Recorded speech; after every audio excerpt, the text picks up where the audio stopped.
children, what's that sound? Everybody look what's going down. So, Bobby, the U.S. Chamber of Commerce has figured out that what they want to do is they want to really close the courthouse door to people that have been nothing less than intentional victims of an industry that just, I mean, it's really no other way to characterize it except at the very least, if you're looking at this criminally, you'd call it manslaughter.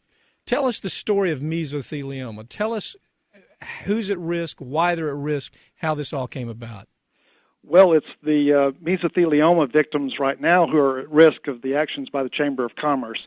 These are the people that have suffered this horrible cancer that's only caused by asbestos. There's maybe 27 million Americans who have been exposed, and the rate of these diagnoses is going up every year. And so as more and more of these patients out there who need to make legal claims against the asbestos companies, but now the Chamber of Commerce, they're emboldened by their victories in the courts, and they're looking to make these patients victims once again. You know, the story that I love, Bobby, the story they love to tell is about how poor Owens Corning Fiberglass there in Granville, Ohio, how they had to lay off almost 300 workers because of these asbestos suits.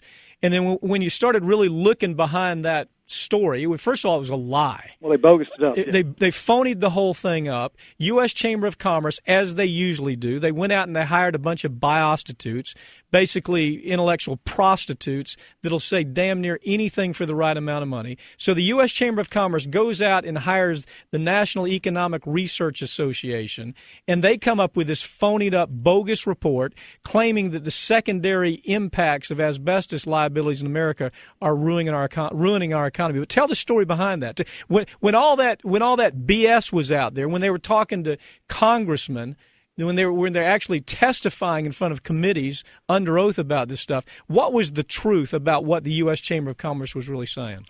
Well, they're trying to make it a national concern so that they can get preemption. They want the U.S. Congress to step in and take away the rights of these asbestos victims. So what they did is they phonied up this study.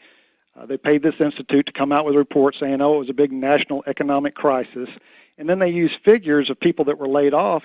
Turns out they had nothing to do with, asbestos exposure litigation.